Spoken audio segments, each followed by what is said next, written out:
Have you ever encountered the divine, ever knelt before an altar and speak to the Almighty, hoping to hear the gods whisper back with blessings? No? Well, I have, and it was horrifying. The world of Iskara is home to many dangerous beings, both of this world and from beyond it. Chief among them are the Ventara, deities whose domains encapsulate the darker aspects of reality. At the dawn of time, it is said the gods would be birthed from the intermingling of the primordial forces of order and chaos, Orthos and Kos, respectively. For eons they would wander the empty expanse, waging war amongst one another, carving out their own pocket realms and pursuing their own machinations.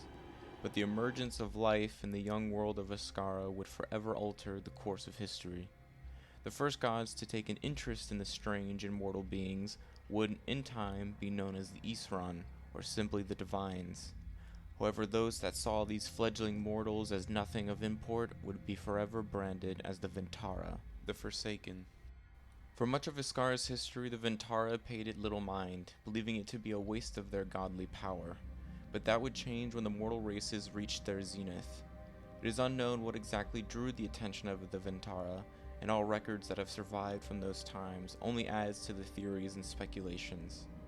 Regardless, the Ventara made their presence known through violence. Known as the incursion, several Ventara tore through the magical barrier called the Veil, which is supposed to protect Iskara in the material realm which it resides in.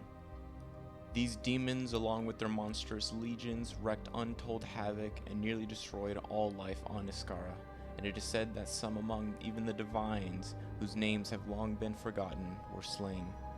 For decades, mortal survivors resisted the Ventara and their hordes, and it was only with the aid of the surviving Divines and their blessed chosen, the Ascendant, that the legions of the Void Realms were driven back. Despite their victory, the survivors were left with a shattered world and millions of lives lost. And worst of all, from that day onward, the Divines that had protected them so fiercely, the ones that had guided them for centuries, went silent and vanished. And while the veil was mostly repaired, the Ventara have found a way to commune with the insane, the corrupt, and the mad among mortals to fulfill their grand schemes.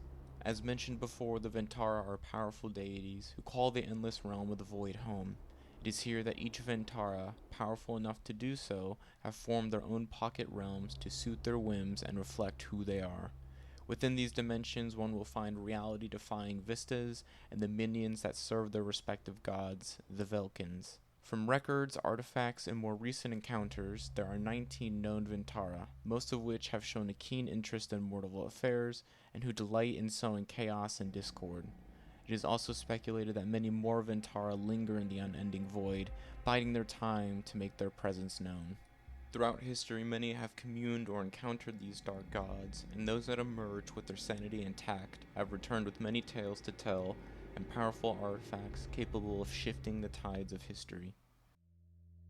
The perfect divine, the one bathed in gold and lord of all that is pristine, Vane typically appears as a male in most of his dealings with mortals.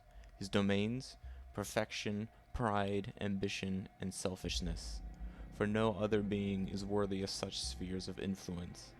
The realm in which Vane holds dominion is the blinding mirrored rooms.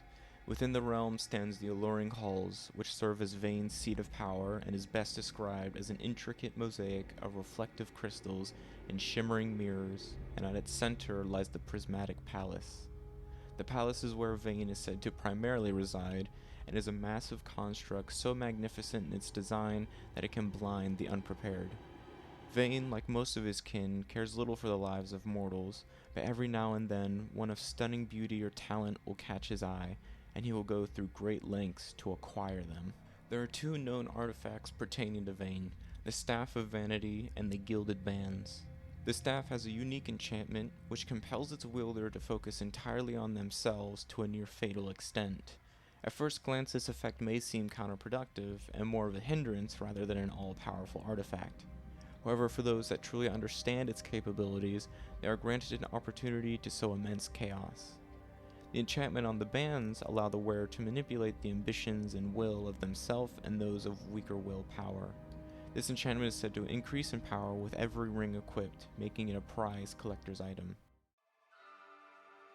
The Eternal Nightmare, the Master of Fear, and Lord of Dark Thoughts, Baal is the god that presides over the domains of fear, nightmares, and doubt. In their dealings with mortals, Baal takes on the appearance of one's greatest fear until they deem a mortal worthy of seeing their intangible, true form. The warped dream is the realm formed and ruled over by Baal, and is described as one of the most disturbing realms of any Ventara.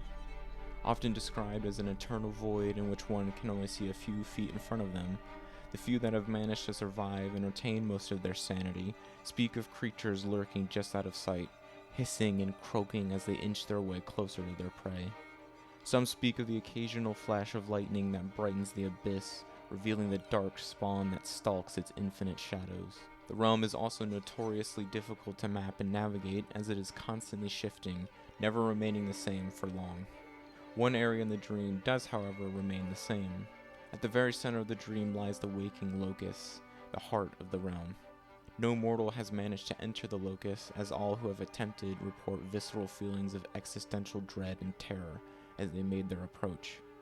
There are 3 known artifacts associated with the Lord of Terror: the Dream Eater's staff, the Courage Breaker, and the Dubium's pendant. The Dream Eater, as the name suggests, consumes the dreams of a victim to fuel it. It then induces a prolonged period of night terrors, whittling down the victim's sanity with every slumber. The Courage Breaker is said to instigate deep, crippling fear in its victim, rendering them either completely mad or incapable of fending for themselves. Legends speak of the staff having a mind of its own, compelled to induce as many episodes of terror as possible. It is believed that if a single wielder manages to use both staffs at once, they would be capable of rendering dozens of individuals as petrified husks of themselves, incapable of remembering anything of themselves or the world around them, with only their worst fear left to torture them. Fortunately, this has seldom occurred, but many are unsure if the state it causes is curable or a permanent damnation. Lastly, the pendant allows its wearer to understand and exploit almost anyone's insecurities, so long as their willpower is weak enough. The Never-Fed, he who takes, and the eternal maw. Worm is the grotesque deity of gluttony, greed, and everlasting hunger. Often Worm takes on the appearance of a festering, rotund creature bathed in gold, which does little to mask his foul visage. The rapacious waste is the domain of Worm and serves as his seat of power. The wastes are described as an endless sea of bones, carrion, discarded scraps, and decaying filth. The few that have managed to enter the realm and return speak of a slimy fog that permeates most of it, and the unfathomable stench that accompanies it. Some have even had their senses dulled or nullified by the pungent odor. Some describe this fog as blanketing even the sky, and it flows with a mind of its own. Whether Worm is manipulating it or it commands itself is unknown. In tandem with the fog, the putrid remains and scattered bones serve as sufficient deterrence for any individual seeking access to the heart of the wastes. At its center lies a massive golden tower that stands despite its extremely poor condition. What lies within such a structure is unknown, as none have managed to enter its decaying halls. The Cannibal's Maw is a rather unique artifact in that it is placed within the user. The artifact itself is a collection of golden prostheses that attach to the user's teeth, typically the canines. They are engraved with strange runes and symbols of Worm, and the maw itself grants the ability for the user to consume raw flesh and meat with no negative side effects, and it is believed to enhance the user's strength, stamina, and agility after doing so. These effects are improved if the flesh consumed is of a sentient race, thus the artifact's name. This artifact has mostly remained within the hands of the Worm Feeders, a band of Worm's most devout followers. Harvester of souls, the grand tormentor and lord of cinder, Dran stands as the god of conquest, domination, and enslavement. Even among his kin, Dran is considered the greatest example of evil among them, for he wants nothing more than to see all beings, mortal or otherwise, grovel at his feet or beg for a mercy they shall never receive. His realm is known as the Ruins of Cinder, and as befits his spheres of influence, Dran's realm is a desolate, apocalyptic image of Iskara, which is achieved by both mocking imitation and the theft of pieces of the mortal realm. Descriptions of the plain vary widely depending on the region, but all accounts agree that the ruins are a dismal, smoldering, and largely lifeless realm, said to hold an innumerable amount of facilities, all constructed to further Vuldren's nefarious schemes and plots. There are two artifacts associated with the Dark Lord, Vuldren's Warhammer and the Tyrant's Will. The Warhammer drains its victim's stamina, life, strength, and arcana with every strike, transferring it to the wielder. The Tyrant's Will is unique in that it is a spell Vuldren grants to one he believes would cause the most destruction. The spell allows the wielder to completely control its victims, though the number of thralls one can control depends on their arcane aptitude. The King of Taboos, Lord of Desires, and Taster of Dark Indulgences, Dran, the Ventaran god of hedonism, debauchery, taboos, and deals, often appears as a gaunt male. Dran is quite fond of mortals and their silly little rules, of which he takes a great pleasure in persuading them into breaking. Dran's realm is divided into three distinct rings: the rapacious jungles, the alluring bliss, and finally the Sibar palaces, of which this realm is commonly referred to as.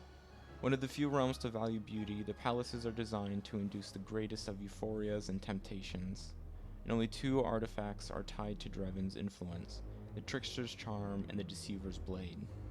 The charm is actually a staff capable of subtly corrupting its victim, driving them to pursue their deepest, darkest vices and desires. The blade is an unusual weapon, as its enchantment relies heavily upon illusions. Such illusions trick non-wielders into believing it to be a form of weapon it is not. For example, the wielder may cause the blade to shift into a dagger while their opponent sees a whip, forcing said opponent to adopt a combat style poorly suited for the given battle.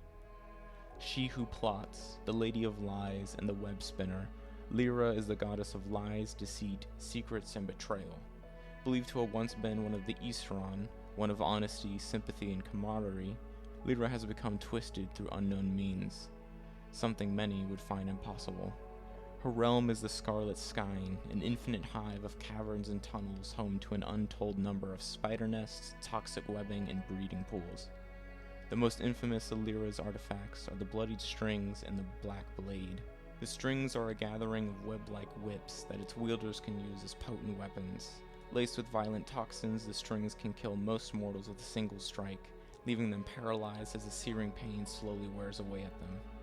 The Black Blade is said to have been corrupted just as Lyra was, once a symbol of purity and now feeds on betrayal.